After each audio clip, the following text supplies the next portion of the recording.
terfikir ada sahabat yang sanggup korbankan segalanya demi orang lain. Itulah Saidina Abu Bakar As-Siddiq, sahabat paling rapat Rasulullah sallallahu alaihi wasallam. Dilahirkan di Mekah tahun 573 Masihi. Beliau terkenal sejak muda sebagai lelaki jujur, tenang dan bijak. Beliau orang pertama yang memeluk Islam dari kalangan dewasa tanpa ragu langsung. Bila kisah Isra' Mi'raj disampaikan dan ramai tak percaya, Abu Bakar terus membenarkan Nabi. Sebab itu digelar As-Siddiq yang bermaksud pembenar.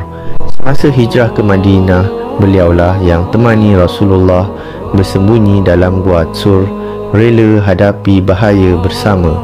Lepas kewafatan Rasulullah, umat Islam bingung, tapi Abu Bakar tenang dan tegas, lalu dilantik jadi khalifah pertama.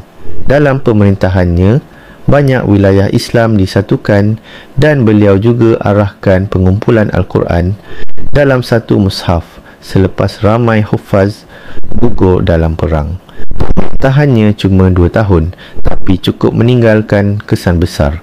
Beliau wafat pada tahun 634 Masihi dan dimakamkan di sisi Rasulullah, tanda kasih yang tak terpisah. Seorang sahabat sejati, jadi pemimpin agung yang dikenang sepanjang zaman.